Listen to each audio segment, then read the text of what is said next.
Hello friends, जय हिंद to all of you. स्वागत है आप सभी का आपके अपने परिवार एजुकेशन हब पर। Let's create the future.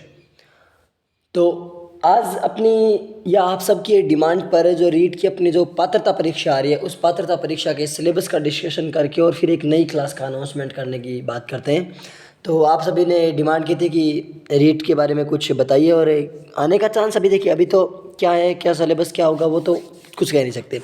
But जो अपनी पात्रता परीक्षा है ना, पात्रता परीक्षा के जो उसका जो सिलेबस है अपना, वो मैं लेके आया हूँ। अगर उसमें कुछ चेंज होगा तो अपन देखो, चेंज होगा सबके लिए होगा।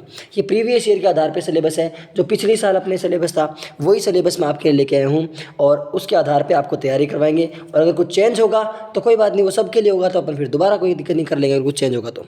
ओके, तो ये पात्रता परीक्षा के लिए लेके आए हूँ, और रीट की क्लास अपन शुरू करेंगे। और उसमें जीके वाले में पॉलिटी के लिए आपने ऐसे कहा था कि पॉलिटी आप मत करवाइए।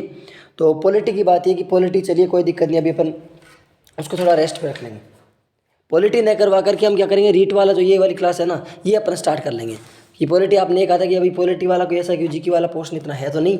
और पॉलिटी मैंने इसलिए स्टार्ट की थी, अगर राजस्थान जीके स्टार्ट करते हैं ना, तो राजस्थान जीके का इस टाइम ये चल रहा है कि भाई यही नहीं पता कि देखो पूरा geography, history, art and culture सब कुछ बदलने वाला है। कैसे कि अभी अपने जिलों का कुछ नया कर रहे हैं कि 10 जिले 20 जिले जितने बनने वाले हैं, उनके आधार पर फिर वो वापस है कि कोई चीज़ें कहाँ ट्रांसफ़र होगी, कुछ चीज़ों कहाँ ट्रांसफ़र होगा। तो वो वाली, हाँ, हिस्ट्री ज़रूर पढ़ा सकते हैं आपको, अगर आप चाहें, अगर आप डिमांड करेंगे तो राजस्थान की जो हिस्ट्री है अपनी, वो राजस्थान की हिस्ट्री आपको ज़रूर बता देंगे। हिस्ट्री मतलब अलग अलग अपने जो वंश हैं, अलग अलग जो शासक हैं, उनके बारे में हिस्ट्री ज़रूर बता देंगे। कोई दिक्कत नहीं हिस्ट्री की बात, लेकिन ज्योग्राफी आपको अभी करवा नहीं सकते। ज्योग्राफी है, आर्ट एंड कल्चर भी, क्योंकि आर्ट एंड कल्चर की मान ली कोई चीज़ पहले सपोज जैसलमेर में थी, और अब जैसलमेर के टुकड़े कर दिए मान लेते हैं एक बार, तो फिर वो चीज़ चेंज भी हो सकती है, कहीं और भी जा सकती है। तो उसके आधार पर आपको डाटा मतलब बार बार चेंज करने पड़ेंगे। हाँ, हिस्ट्री की कोशिश करते हैं हिस्ट्री, लेकिन हिस्ट्री में भी थोड़े बहुत कुछ चेंजेस होंगे। तो अभी इसीलिए मैं राजस्थान वाले पोर्शन की ज़्यादा हाथ नहीं डाल रहा। नहीं तो मेरा ये था इंटेंशन शुरुआत में पॉलिटी नहीं स्टार्ट करके राजस्थान वाला करना। लेकिन चलिए कोई बात नहीं, जब तक अपने ये मैटर सोल्व होता है इतने अपने ये काम कर लेंगे। एक तो आपका जो पात्रता परीक्षा है, इस पात्रता परीक्षा की जो अपन तैयारी शुरू कर दें, इसमें अभी मैं बताऊंगा आपको कौन कौन सी क्लास में स्टार्ट कर रहा हूँ। ओके, चाहे तो अल्टरनेट कर लेंगे अपन कि एक दिन एक सब्जेक्ट की, एक दिन दूसरे सब्जेक्ट की, ऐसे कर लेंगे। चाहे तो अपन आधे आधे घंटे की 2 क्लास कर लेंगे, वो कैसे भी करके किसी न किसी प्रकार से अपन एडजस्ट कर लेंगे। ठीक है, चलिए पहले अपन सिलेबस के बारे में देखते हैं। इसमें लेवल 1 का भी सिलेबस है, लैंग्वेज, फर्स्ट लैंग्वेज, सेकंड, सब के बारे में। और लेवल 2 की भी लैंग्वेज, फर्स्ट लैंग्वेज, सेकंड, सभी सब्जेक्ट्स के बारे में पूरा सिलेबस है डिटेल में। हालांकि मैं आपको पूरी पीडीएफ वगैरह इसकी लेके आया हूँ सारी, तो आप आराम से उसको देख सकते हैं। ठीक है, और उसके बाद लास्ट में आपको बताऊंगा कि अपनी कौन सी क्लासेस स्टार्ट हो रही हैं, किस सब्जेक्ट की अपन क्लास स्टार्ट कर रहे हैं, और क्या क्या हो चुका है उसके बारे में जब भी चीज़ें देखेंगे अपन सारी। चलिए शुरुआत करते हैं आज की क्लास की। अब आपके अकॉर्डिंग, आपकी मर्जी के अकॉर्डिंग चल रही है, तो बस इतनी रिक्वेस्ट है कि आप जिस तरीके से हमने आपके लिए क्लास चलाई, अब आप भी उसी तरीके से अपने मतलब इसको उतने ही उत्साह से लीजिए। I think this is visible. अगर नहीं है तो इसको थोड़ा जूम कर देता हूँ मैं।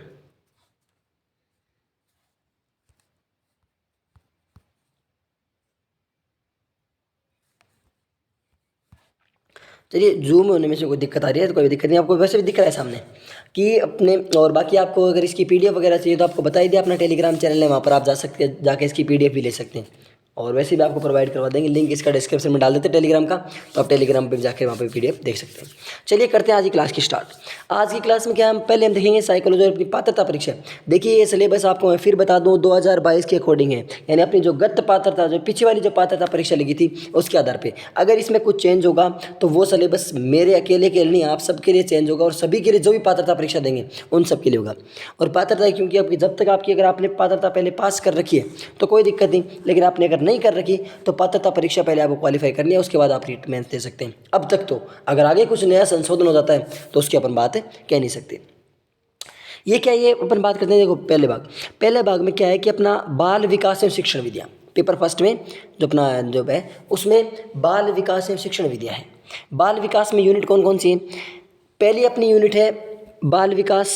बाल विकास में कौन से है? वृद्धि एवं विकास की संकल्पना, वृद्धि एवं विकास की संकल्पना, और विकास के विभिन्न आयाम एवं सिद्धांत।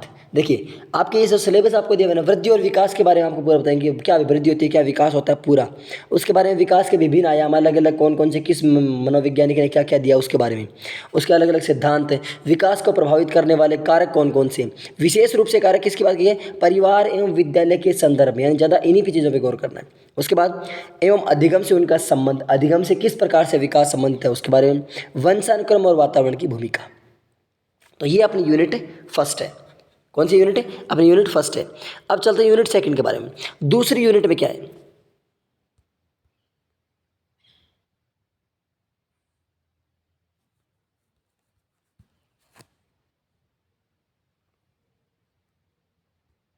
बिल्कुल, ये हाँ, अब जूम हो रहा है, कोई दिक्कत नहीं। हाँ, अब देख लीजिए, अब आपको जूम हो रहा है बिल्कुल अच्छे तरीके से। हाँ, अब विजिबल है। बाल विकास में क्या दे रखा आपको?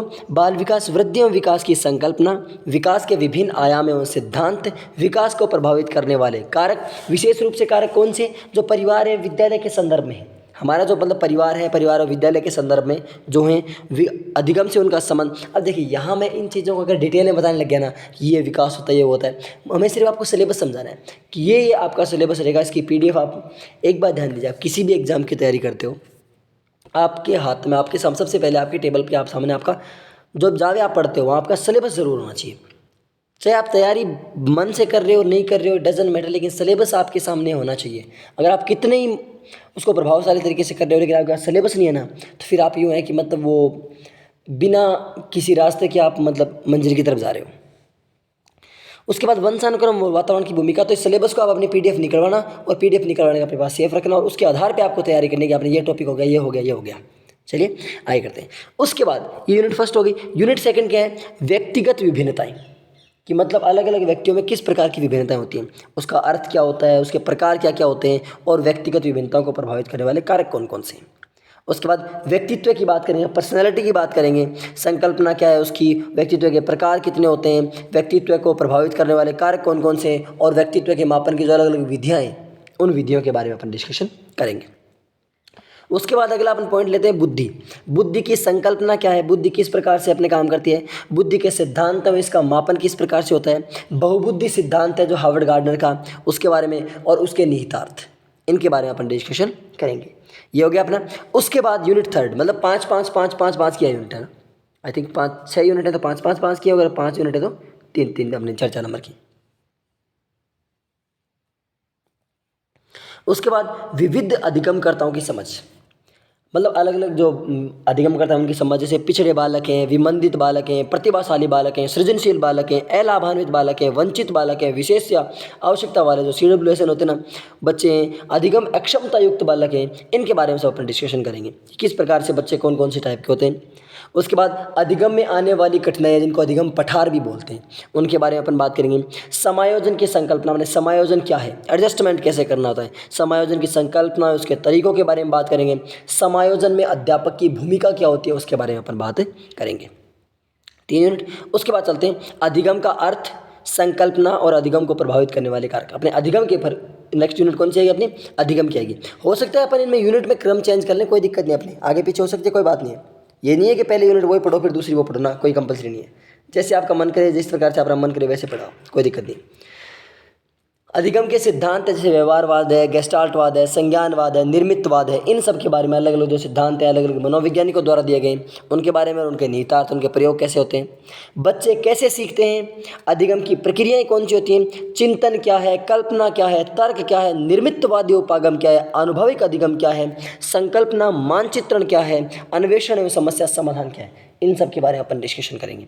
उसके बाद अभिप्रेरणा मोटिवेशन के बारे में बात करेंगे और उसके अधिगम के लिए निहितार्थ के बारे में बात करेंगे। ठीक है, अब आगे चलते हैं।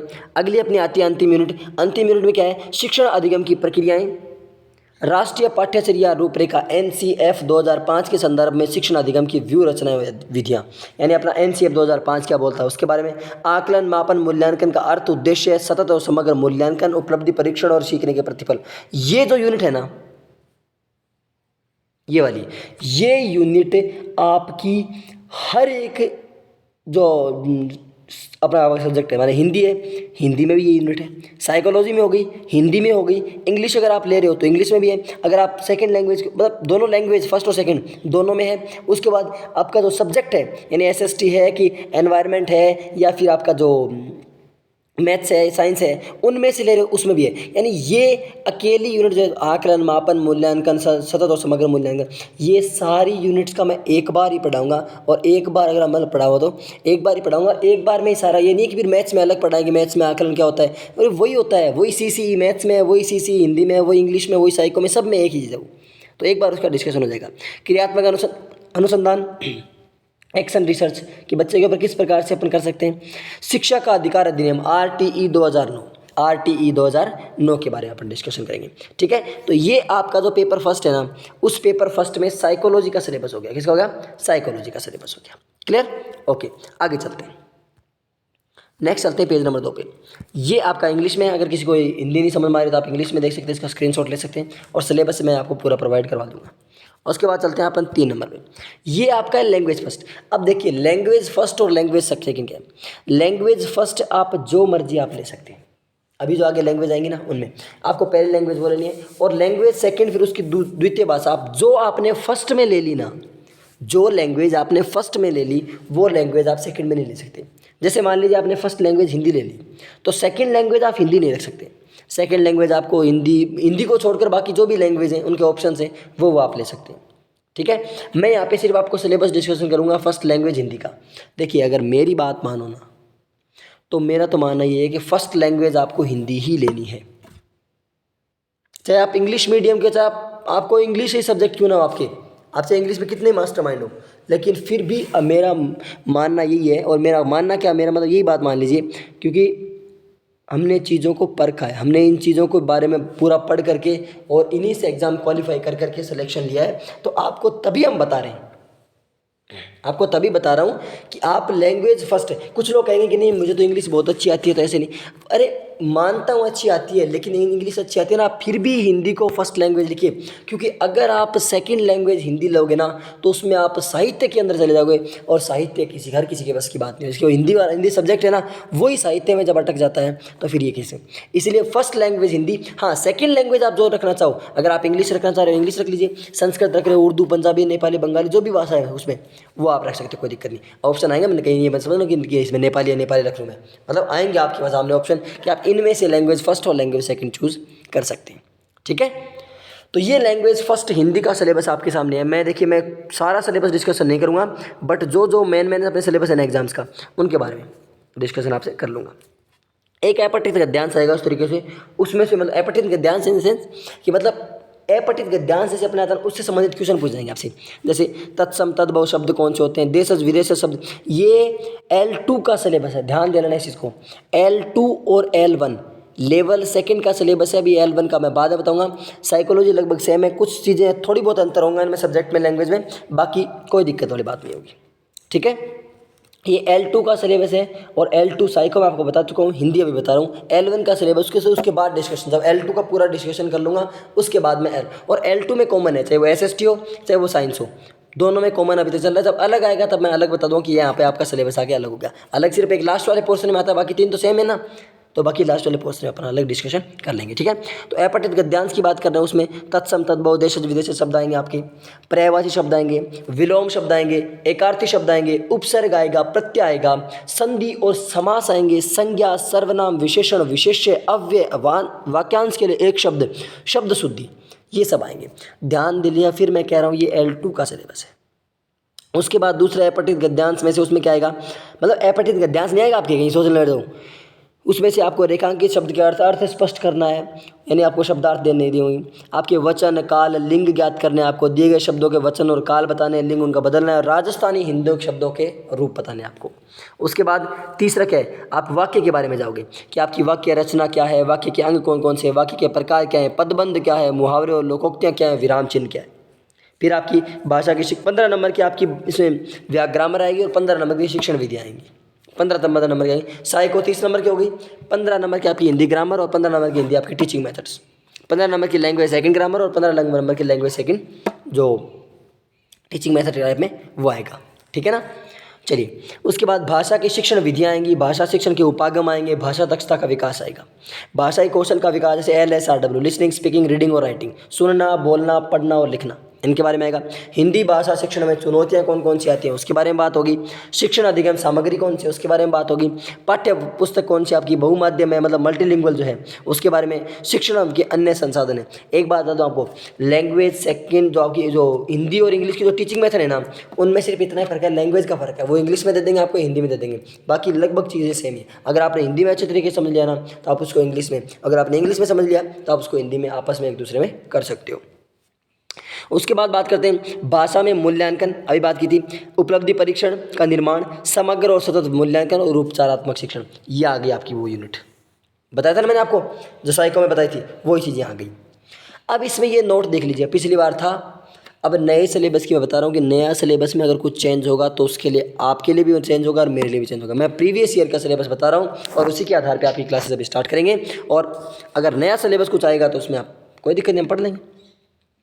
इसमें बात की गई है 6 से 8 के राज्य सरकार द्वारा निर्धारित पाठ्यक्रम 2021-22 पाठ्य पुस्तकों की पाठ्य वस्तु के आधार पर होगा, लेकिन कठिनाई का स्तर सीनियर सेकेंडरी स्कूल, मतलब सीनियर सेकेंडरी कक्षा 12 के पाठ्य पुस्तकों के आधार पर होगा। यानी आपका जो उसका लेवल है वो तो 12th तक आएगा, लेकिन आएगा कहाँ से, जो आपकी 6 से 8 की जो पुस्तकें हैं उनसे ही आएगा, और लेवल 12th तक आएगा। क्लियर? ओके, आगे चलते हैं। आगे बात करते हैं अपन, अब ध्यान से देख लीजिए, ये आपकी होगी फर्स्ट लैंग्वेज, ये इसका हिंदी में इंग्लिश में आ गया, कोई दिक्कत नहीं है। फिर तीसरा, ये आपकी लैंग्वेज आप कौन कौन संस्कृत ले सकते हो, लैंग्वेज फर्स्ट आप कौन सी ले सकते हो, हिंदी आपने बता दी, ये लैंग्वेज फर्स्ट इंग्लिश का सिलेबस है, अगर आप फर्स्ट लैंग्वेज इंग्लिश लेना चाहो, लेकिन मेरी प्रायोरिटी ये रहेगी आप हिंदी लीजिए। फिर ये लैंग्वेज फर्स्ट आपकी संस्कृत है, उसका सिलेबस आप देख सकते हैं आराम से, कोई दिक्कत नहीं, PDF आपको प्रोवाइड करवा देंगे, मैं आपको अच्छे तरीके से बता दूंगा। उसके बाद फिर ये लैंग्वेज, अब एक कक्षा 1 से 5 की बात आती है। कक्षा 1 से 5 में साइकोलॉजी की बात करते हैं। देखिए, कक्षा 1 से 5 में साइकोलॉजी क्या है, वही देखिए, वो यूनिट है, कोई थोड़ा बहुत इसमें अंतर मिल जाए तो मिल जाए, बाकी इस सिलेबस को आप देख सकते हो, ऊपर मैंने आपको साइकोलॉजी समझा दी, कोई थोड़ा बहुत अगर अंतर मिलता है तो कोई प्रॉब्लम वाली बात नहीं है, बाकी अपन जब साइको पढ़ेंगे तो उसको आराम से देख सकते हैं। ठीक है, ये L1 L2 की साइको सेम थी, ये आपको इंग्लिश में आ गया। ये आपकी अलग लैंग्वेज है कि उर्दू है तो उसके बारे में, ये आपकी आ गई भाषा फर्स्ट हिंदी। अगर आप मतलब फर्स्ट हिंदी L1 की बात कर रहे हैं, L1 में वही देखिए, अब L1 में चेंज किया थोड़ा सा हिंदी में, यहाँ से थोड़ा चेंज है एक, देखिए ऊपर वही है, शब्दार्थ है, शब्द शुद्धि है, वाक्य शुद्धि है, उसमें वाक्य शुद्धि थी, इसमें शब्द शुद्धि है, इसमें उपसर्ग प्रत्यय इनके बारे में। यहाँ पे देखिए राजस्थानी शब्दों का कोई उल्लेख नहीं है, मुहावरे, लोकोक्ति, विराम चिन्ह है, इसमें थोड़ा बहुत चेंज आपको मिलेगा लैंग्वेज फर्स्ट और लैंग्वेज सेकंड में, मतलब सॉरी L1 की हिंदी में और L2 की हिंदी लैंग्वेज फर्स्ट में, दोनों में थोड़ा अंतर मिलेगा आपको। तो थोड़ा अंतर, कुछ जो टॉपिक है ना जो मतलब ऐसे है कि L2 में है L1 में नहीं है, या L1 में L2 में नहीं है, तो उनका मैं अलग जब आपको कराऊंगा तो बता दूंगा। ठीक है ना, वही बात, आप अपने सिलेबस की PDF निकाल के अपने सामने रखिएगा, कौन कौन से टॉपिक आपके हैं उनके बारे में अपन डिस्कशन कर लेंगे।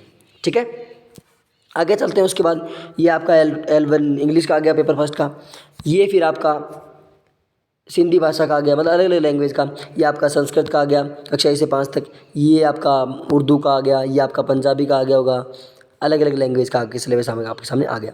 ठीक है ना, ये देखिए अलग अलग लैंग्वेज का सामने सिलेबस आ रहा है, इतनी लैंग्वेजेस के आपको ऑप्शन मिलते हैं। अब ये लैंग्वेज सेकंड हिंदी है, वो लैंग्वेज फर्स्ट हिंदी थी, अगर कोई लैंग्वेज फर्स्ट हिंदी ले रहा है तो लैंग्वेज सेकंड हिंदी आप नहीं ले सकते, और अगर कोई लैंग्वेज फर्स्ट आपकी दूसरी ले रहे हो तो आप सेकंड में ये ले सकते हो। ये लैंग्वेज सेकंड हिंदी का है, ये लैंग्वेज सेकंड आपकी हिंदी का हो गया, और ये लैंग्वेज सेकंड इंग्लिश का हो गया, ये लैंग्वेज सेकंड का होगा आपके संस्कृत वगैरह का, इनके बारे में सारा इनका सिलेबस आ गया, अलग अलग लैंग्वेज का सारा सिलेबस है।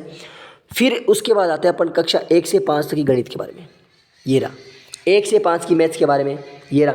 मतलब यहाँ मेरा मूल उद्देश्य है कि आपके सामने मतलब सिलेबस रखना कि इस तरीके से आपको करना। अब क्लासेस कौन कौन सी स्टार्ट होंगी मैं उन्हीं के बारे में ज़्यादा बात करूँगा, डिटेल सिलेबस में अंदर नहीं जाऊँगा, क्योंकि सिलेबस आपके सामने रखा हुआ है, कोई दिक्कत नहीं। जिस टाइम अपन इसमें ये टाइम पास नहीं करेंगे अपन सिलेबस के बारे में आपको बताऊँ, एक टॉपिक के बारे में आपके सामने सिलेबस रखा हुआ है वही रहेगा, मेरे कुछ उसको पढ़ने से कुछ अलग चीज़ तो बनेगी नहीं।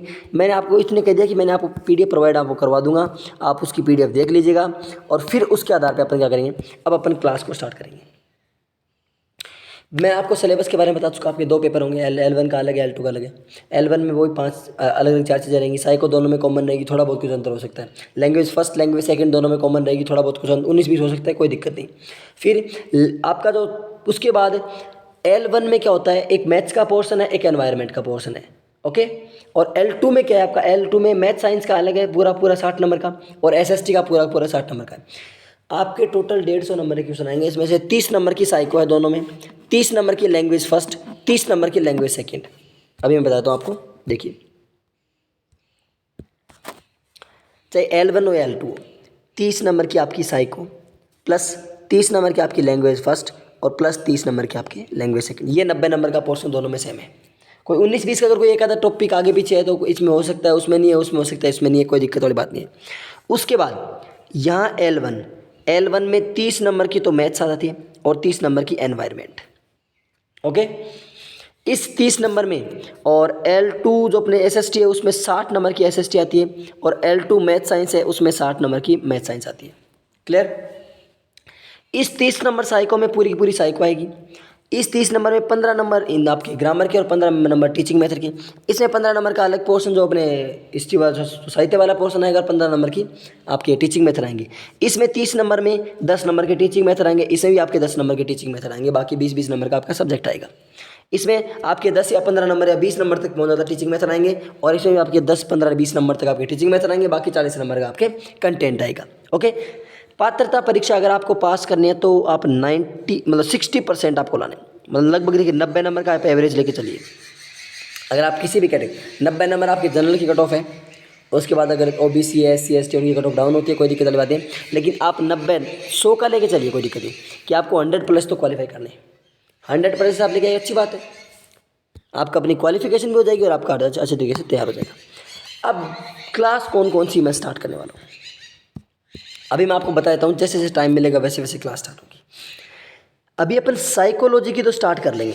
जो अपनी पॉलिटी थी ना, पॉलिटी की आपने कहा, आपने मना कर दिया कि पॉलिटी वाले पर भी रहने दो और आप अपने रीड की क्लास स्टार्ट कर दो, तो कोई दिक्कत नहीं, मैं रीड ही कर दूँ, पॉलिटी का भी बात छोड़ देते हैं, जब जीके वाला पोर्शन जब करेंगे तब कर लेंगे। पॉलिटी वाली जगह आपकी साइकोलॉजी क्लास आएगी, डेली आधे घंटा, वही अपना सिस्टम रहेगा, डेली आधे घंटा अपनी साइकोलॉजी क्लास आएगी। इससे पहले आपकी साइकोलॉजी की बहुत सारी क्लासेस पहले हुई हुई हैं, उसमें मैंने अलग अलग टॉपिक करवा दिए, हालांकि वो टॉपिक मैं दोबारा कराऊंगा, कोई प्रॉब्लम वाली बात नहीं है, लेकिन फिर भी आपको बताना चाहता हूँ कि आप अगर जल्दी मतलब अपना तैयारी करना चाहते हैं और अच्छे तरीके से करना चाहते हैं तो आपको करना क्या है, एक क्लास तो साइकोलॉजी की जो अभी आपकी चलती है वो आपको पूरी करनी है, और उसके जस्ट बाद यानी मैंने आपको आधे घंटे क्लास ली, उसमें से 10 मिनट या 15 मिनट पहले आप पढ़िए, 10 मिनट 15 मिनट बाद पढ़िए, आधे घंटे क्लास को आप 1 घंटे कर दीजिए, और उसके बाद आप थोड़ा रेस्ट करके और फिर एक क्लास साइको की जो मेरी प्रीवियस प्लेलिस्ट है ना, पूरी प्लेलिस्ट आपको मिल जाएगी डिस्क्रिप्शन में या फिर नीचे, मतलब आप चैनल पे जाकर प्लेलिस्ट में जाकर आपको साइकोलॉजी की प्लेलिस्ट, उसमें से डेली आपको एक क्लास लेनी है। वो क्लास आप एक क्लास उधर से अटेंड कीजिए, वहाँ पे से लगभग 1 घंटे की क्लास मिलेगी आपको पर क्लास, वो आप वहाँ से क्लास अटेंड कीजिए और इधर से आपकी ये क्लासेस चलती रहेंगी, ठीक है। ये तो रहा आपका साइको का पॉइंट। उसके बाद दूसरी मैं आपके सोच रहा हूँ, दूसरा मैं आपका क्या सोच रहा हूँ, दूसरा मैं आपका सोच रहा हूँ एक क्लास आपकी हिंदी की स्टार्ट करने की, लैंग्वेज फर्स्ट हिंदी की स्टार्ट करेगी। लेकिन अभी ये क्लास कब स्टार्ट होगी इसका मैं आपको फिक्स नहीं कह सकता, साइको की तो स्टार्ट रहेगी लेकिन हिंदी का मैं फिक्स नहीं कह सकता। लेकिन आपको एक बैकअप प्लान बताता हूँ कि हिंदी की हमारी प्रीवियस क्लासेज हुई हुई हैं, पहले की क्लासेस बहुत सारे लगभग टॉपिक अपने क्लियर हैं, उसमें लगभग टॉपिक आप ग्रामर वाले भी हैं और टीचिंग मेथड के भी हिंदी, आपकी टीचिंग मेथड तो लगभग पूरे कराए हुए हैं, टीचिंग मेथड तो हिंदी के पूरे करवाए हुए हैं, और ग्रामर वाला पोर्शन जो व्याकरण वाला पोर्शन है ना वो भी आपका कराया हुआ है। तो आप डेली एक क्लास वो लगाओगे, चाहे वो आप पहले ग्रामर की कर लीजिए और पहले आपको इंग्लिश करिए, आपको अगर ढंग से तैयारी करनी है तो, और नहीं करनी तो कोई दिक्कत नहीं, आपकी जैसे क्लासेस चल रही हैं, एक क्लास अभी मैं स्टार्ट कर देता हूँ और दूसरी क्लास का हिंदी का पता है ना आपको, या तो कभी संडे को देख लेंगे मैराथन लगा करके, या फिर देखिए जैसे टाइम मिलेगा ना मुझे उस तरीके से करूँगा, ओके क्लियर।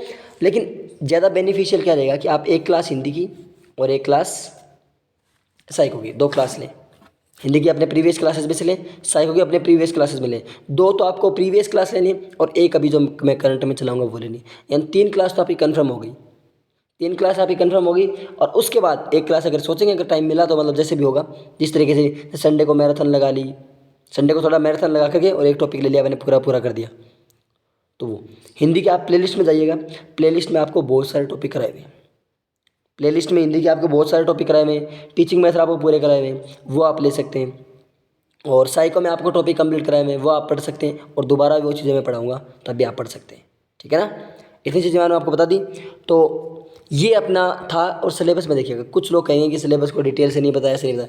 अरे सिलेबस आपके सामने जब रखा हुआ है तो उसमें क्या डिटेल से मैं मेरा देखिए मेरा मानना है कि अगर कोई सिलेबस को मतलब आप बस उसको पढ़ लीजिए, चीज़ें क्या है एक बार उसको समझ में आ गया, ऐसी चीज़ें ऐसे टॉपिक अपने। अब उसके बाद जैसे जैसे आप पढ़ रहे हो ना कि आपने पहला टॉपिक आपका पूरा हो गया, ठीक है।